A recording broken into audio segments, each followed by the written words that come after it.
There comes a moment in every life when the silence feels too loud, the waiting feels too long, and the past whispers louder than the future speaks. Perhaps you're standing at the edge of despair today, looking back on years that feel like they've slipped through your fingers.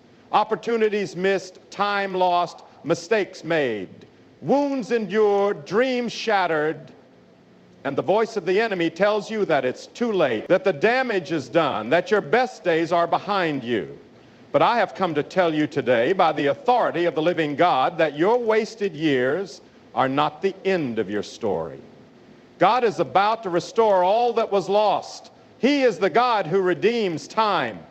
He is the God who brings beauty out of ashes, the God who speaks to dry bones and makes them live again, the God who says, I will repay you for the years the locusts have eaten. That promise still stands, and it has your name on it. You see, the devil is not just after your peace. He is after your timeline. He wants to convince you that because years have been lost, you are disqualified from what God promised. But the devil is a liar. God does not measure your future by your past. He measures it by his purpose, by his mercy, by his power. And he is not a God who is ever late. He is a restorer. He is a rebuilder. He is a redeemer. And what the enemy stole in years, God is about to restore in moments.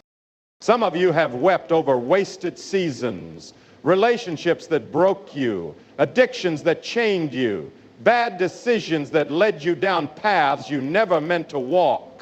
You've cried yourself to sleep wondering how you ended up here. But let me tell you something. Your tears are not wasted. Not one of them has fallen without God's notice. The psalmist says, you have kept count of my tossings. Put my tears in your bottle. Are they not in your book? God has been watching you, not with condemnation, but with compassion. He has seen your silent prayers, your lonely nights, your hidden heartbreaks, and he has not forgotten you. What the enemy calls wasted, God calls preparation. What the world sees as delay, God sees as divine alignment. Don't you understand? God was not just letting time pass, he was letting roots grow. He was breaking you to remake you. He was stripping you to clothe you in righteousness. He was emptying you to fill you with his Spirit. Those lost years were not lost to God. They were the womb of your restoration. You thought nothing was happening, but in the dark, God was doing his deepest work. The years the locusts ate, God saw every moment, and now he is saying, I will restore. And when God restores, he doesn't give you back what you had, he gives you better.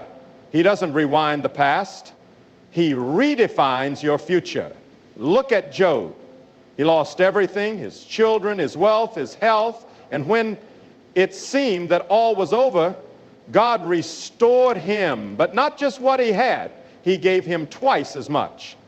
That's the nature of divine restoration. It is never an equal trade.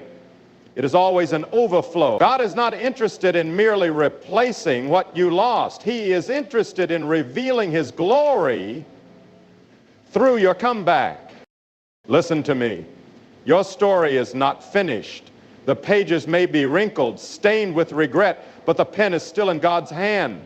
He writes in resurrection ink. He writes in holy fire. He writes in the blood of the Lamb. And when he restores, it brings all. People will look at you and say, is this the same person who was crushed, who was broken, who was counted out?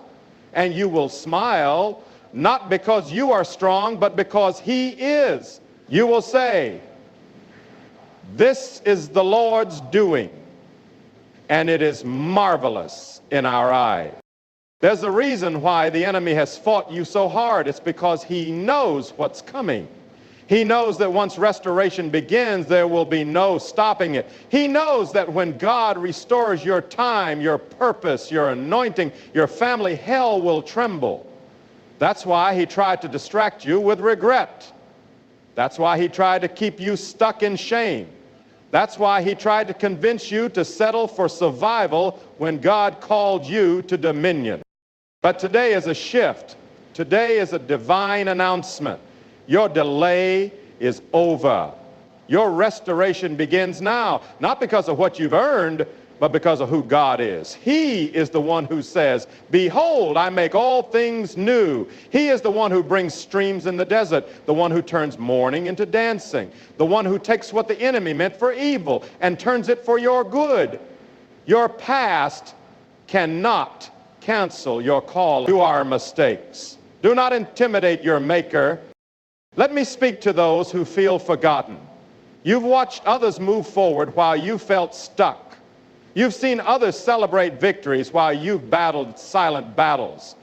But hear me now, God has not overlooked you. Restoration is not always public at first. Sometimes it starts in the secret place. Sometimes God rebuilds you in the dark before he reveals you in the light.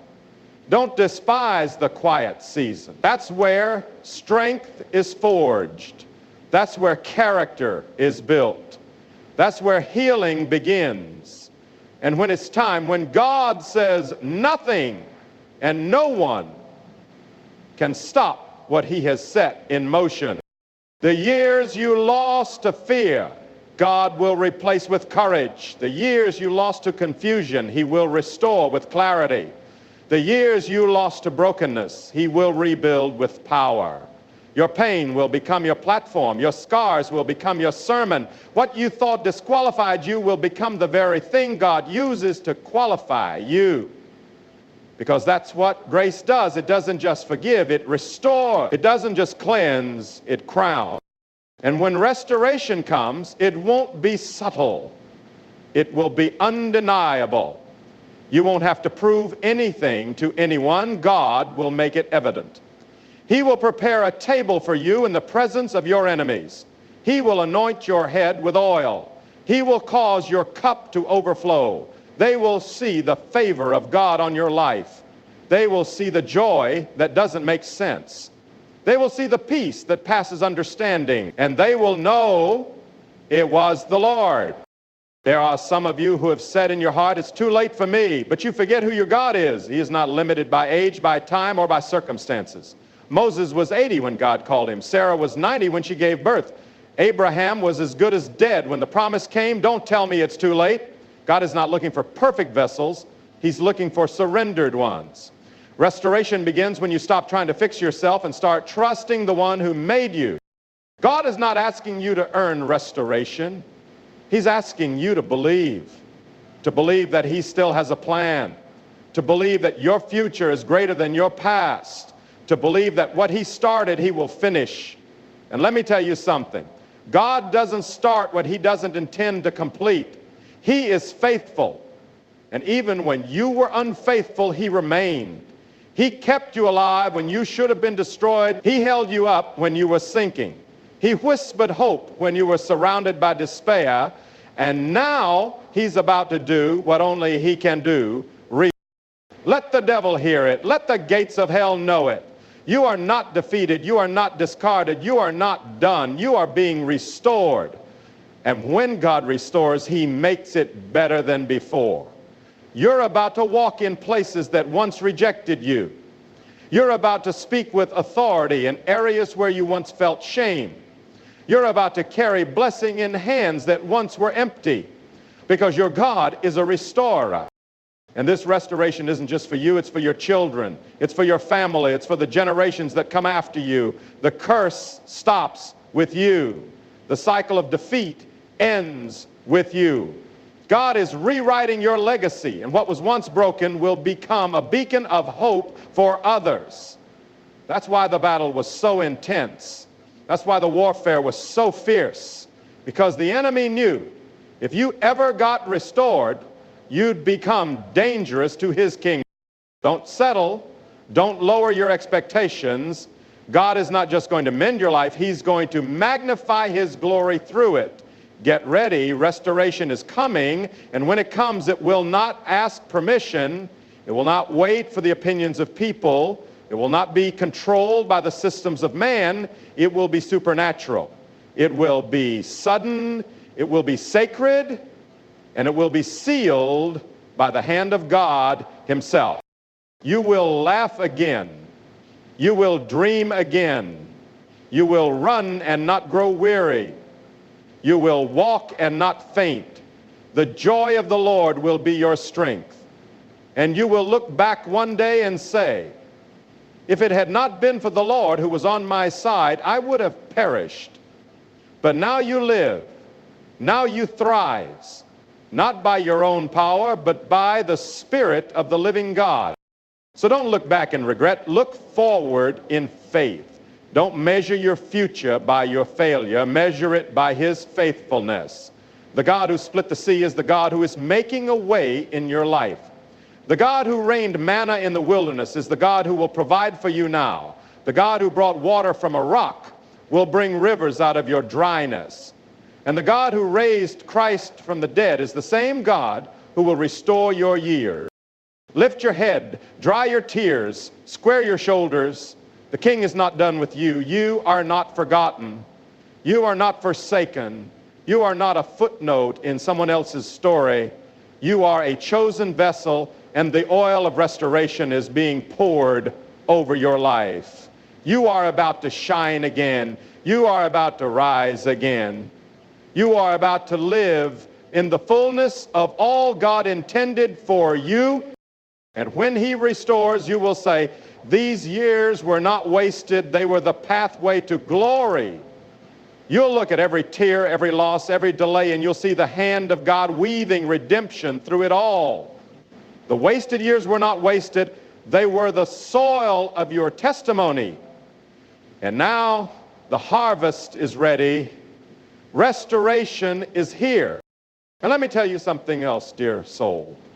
God is not in a hurry, but he is never late. You may feel as though you've been sitting in the waiting room of life, hearing doors slam in your face while others walk through theirs. You may feel like you've stood in the background while your dreams, your calling, your identity have gathered dust. But hear this now. Delay does not mean denial. God's pauses are not God's punishment. Sometimes he holds you back, not because you are forgotten, but because you are favored. Because what he is preparing for you is bigger than what you could have handled in the years you thought were wasted. There is a restoration coming that will not only recover what was lost, it will reposition you. It will place you in rooms you didn't even know existed, conversations you never thought you'd be a part of, influence you never imagined carrying. This is not restoration to the same level. This is promotion to the level he always intended. The years you thought disqualified you were simply the chisel in the hands of a master sculptor. Every scar was shaping your soul for what you were born to carry. You are not just being restored, you are being refined, realigned, and released. When God restores, he doesn't just restore things, he restores time. That's a miracle no man can perform. Time, once gone, seems lost forever. But God is not bound by the clock. He made time. He rules over time. He can pack more purpose into the next 5 years of your life than was lived in the last 20. Don't you see, one moment in the presence of God can reverse decades of destruction. One word from heaven can restore what you thought was beyond resurrection. When the hand of the Lord moves, you won't need man's approval. You'll be carried by divine acceleration. That is what the prophet Joel meant when he declared, I will restore the years the locusts have eaten. He didn't say days. He didn't say events. He said years. Why? Because God wanted you to know that there's no chapter too long, no mistake too costly, no detour too far gone for him to redeem. The same God who spoke into chaos and created light can speak into your life and create glory. He is not intimidated by the time you think you lost. He can do more in one act of obedience than you could do in a lifetime of striving. But listen to me. The restoration of God is not just about getting back what was lost. It's about becoming who you were meant to be before the loss ever happened. There are things he's about to do in your heart that go far deeper than external blessings. He's going to restore your identity. For too long, you've worn labels the enemy handed you: failure, shameful, broken, used, forgotten. But God is removing every false label. He is writing a new name over you: beloved, chosen, redeemed, victorious. You are not who they said you are. You are not the sum of your past. You are who he says you are. And his word is final. You may have failed, but you are not a failure. You may have fallen, but you are not finished. Grace is not weak. It's a consuming fire. And when it touches your life, it doesn't just clean the surface. It burns away every lie, every chain, every mark of the enemy. You walk out not just healed, you walk out transformed. And once God has restored you, no one can reverse it. Let this sink in. God's restoration is holy. It's not merely emotional comfort, it is divine justice. The enemy has robbed you long enough. He has silenced you, mocked you, delayed you, but no more. There is a holy payback coming. God said in Isaiah, instead of your shame, you will receive a double portion. That means what was stolen must return with interest.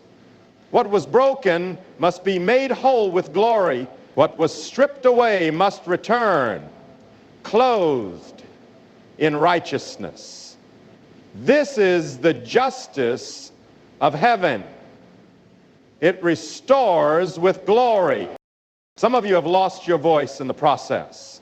You once spoke with boldness, but pain has made you quiet.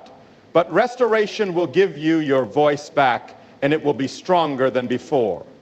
When you speak again, demons will tremble. When you declare again, atmospheres will shift. When you worship again, chains will break, because now your voice is forged in the furnace of affliction. It carries the weight of victory. It carries the fire of heaven. And to the one who says, but I caused my own loss, I say to you, even that is not too great for your God. He is not only the God of innocent victims, he is the God of guilty prodigals. When the prodigal son came home, the father didn't scold him, didn't shame him. He ran to him, clothed him, celebrated him. That's what your Father will do. He will restore even the years you squandered in rebellion, because his mercy outruns your mistakes. This restoration will not come through striving. It will come through surrender. You don't have to force it, you have to receive it. God is not looking for your performance, he's looking for your posture. Will you kneel? Will you yield? Will you trust him to write the ending? The cross has already paid the price. The resurrection has already proven his power. Now he is waiting on your surrender so he can release his restoration. And when it comes, oh, when it comes, you will know it was God. It won't be coincidence. It won't be luck. It will have his fingerprints all over it. Restoration from God doesn't just fill your hands, it fills your soul. It restores joy. It restores peace. It restores childlike wonder. You'll look in the mirror and see someone you almost forgot, a soul alive, eyes lit with holy fire, heart steady with trust, steps firm with purpose. And there's more. This restoration won't just change your life, it will overflow. People around you will be changed by the fire in your eyes. They'll see the oil on your life and know something divine has touched you. Restoration always becomes testimony. Testimony always becomes a weapon. And your story will become a sword that tears down strongholds in others. Because the enemy didn't just lose your past. He lost your voice, your impact, your influence, your life. So rise, stand up in the strength of the Lord. Dry the tears, not because the pain wasn't real, but because the promise is greater. The storm was fierce, yes, but your God is fiercer still. The locusts did devour much, but the Lord is a mighty redeemer. The wilderness was long, but the promised land is near. You are not returning to what was. You are rising into what is to come. And oh, how glorious that will be. Restoration that redeems time. Restoration that redeems purpose. Restoration that restores relationships. Opens doors, heals the mind, frees the spirit. God is going to astonish you, not because you deserve it, but because he delights in showing mercy. Because his name is faithful, because his character is restoration, and because he loves you. You who once crawled will now run. You who once hid in shame will now stand in boldness. You who once whispered prayers of survival will now roar declarations of destiny. Your mourning will turn to dancing. Your wilderness will blossom. And your story, your life, your voice, your legacy will become living proof that God restores all the years the locusts have eaten. Now I must speak this plainly. The restoration that God is bringing is not merely to comfort you. It is to commission you. Yes, there is healing in his hands, but there is also holy assignment. You see, when God restores you, he does not return you to the sidelines. He sends you into the battlefield, anointed, armored, and appointed, because the pain you endured was not pointless. It was preparation. The fire you walked through was not just a trial. It was a consecration. God was not punishing you. He was positioning you for an authority that only comes through suffering passed through with faith. You may not have realized it, but while the enemy thought he was destroying you, God was training you. Every long night of tears was birthing endurance. Every silent season of waiting was growing discernment. Every betrayal, every disappointment, every unanswered prayer became the furnace in which your spirit was forged for impact. And now God is ready to restore not just what you lost, but who you became in the process. You're not the same person who went into the trial. You're wiser. You're deeper. You're more dangerous to hell than you've ever been. That is the real restoration. A soul so yielded to God that it carries heaven wherever it walks. And you must understand this. Restoration begins in your belief. What you believe about your God determines what you can receive from him. If you see him only as a judge, you will fear approaching him. If you see him as distant, you will hesitate to hope. But if you see him for who he truly is, merciful, powerful, near to the brokenhearted, then faith will rise in you like a river. You will begin to declare, my Redeemer lives. You will begin to pray like one who expects the walls to fall. You will walk into rooms like someone carrying divine promise in every step. Faith is the currency of restoration. God doesn't ask you to figure it all out. He asks you to trust.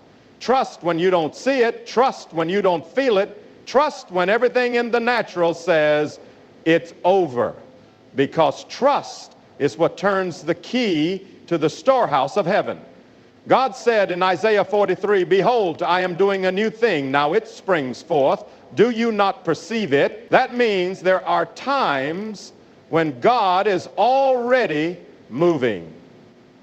But our lack of spiritual sight keeps us from recognizing it.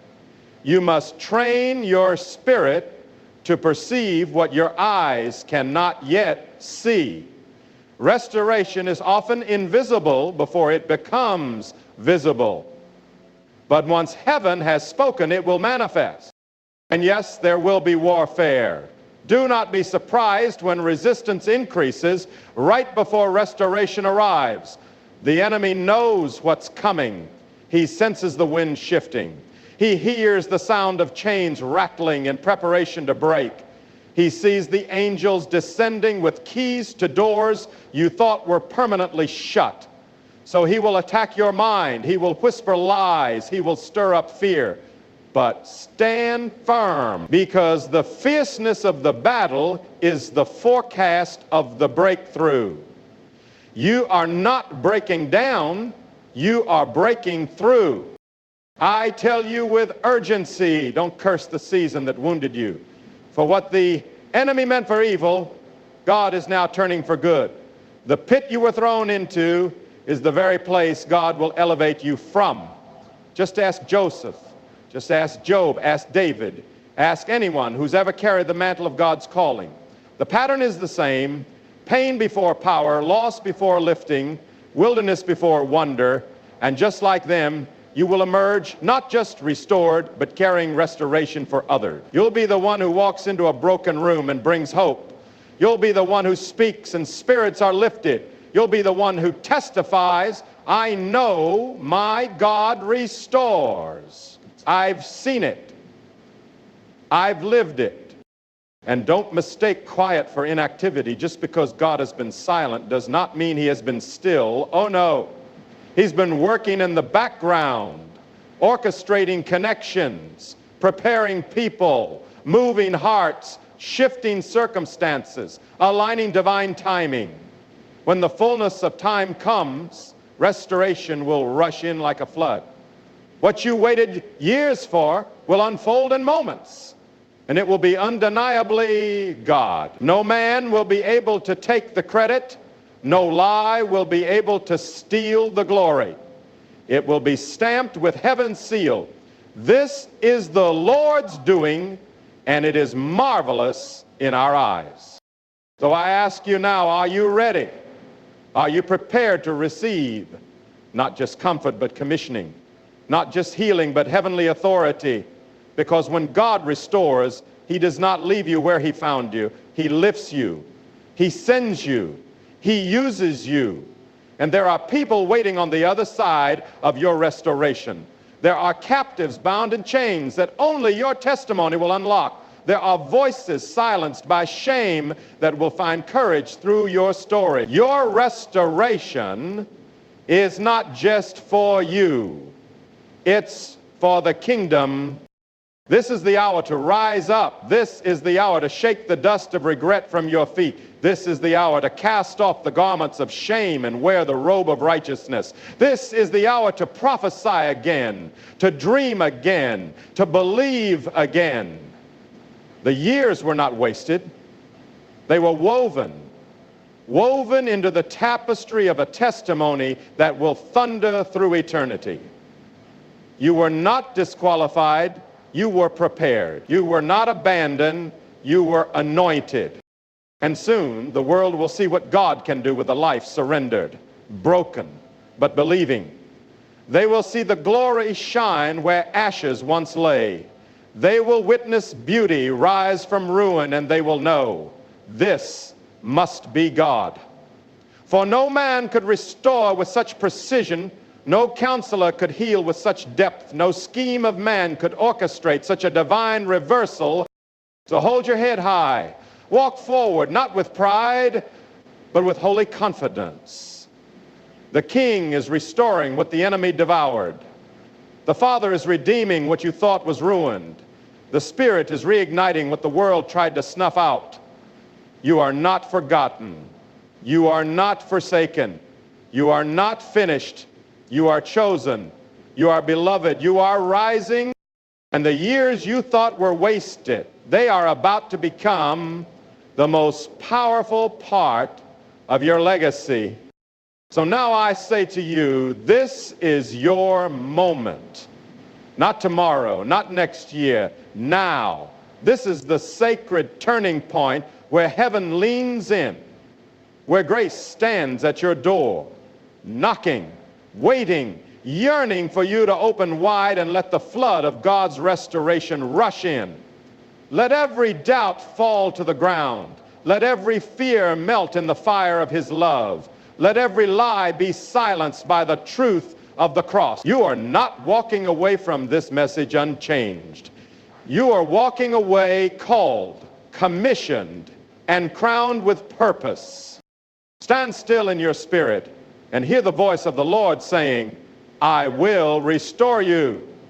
Let that echo through every valley of regret, every corner of your broken past, every silent space where you thought God had gone quiet.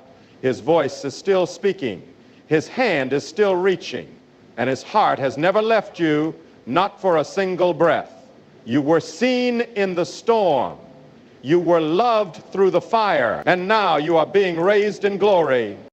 But don't keep this moment to yourself. Don't walk away from this revelation without response. Lift your hands, fall to your knees, rend your heart before the Lord and say, God, take all of me. Restore not just my ears, restore my faith.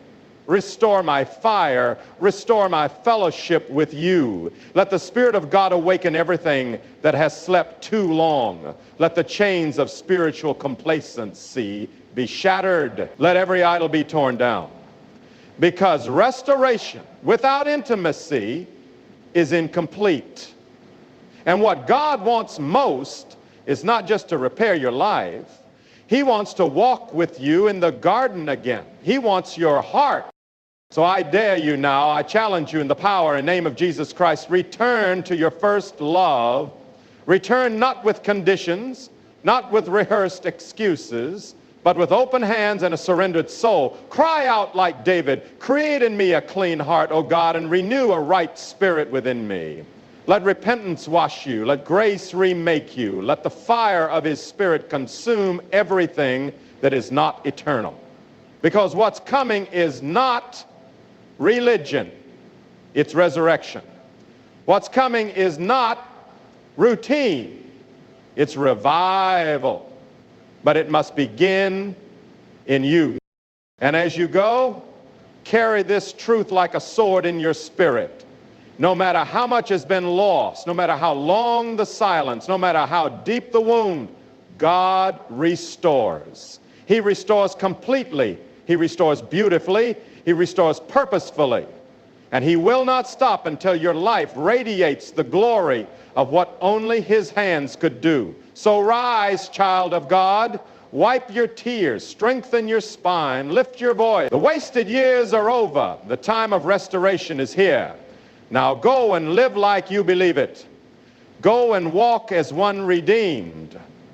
Go and let the world see what a life rebuilt by the hands of the Almighty looks like. For you, beloved, are the living proof that our God still restores.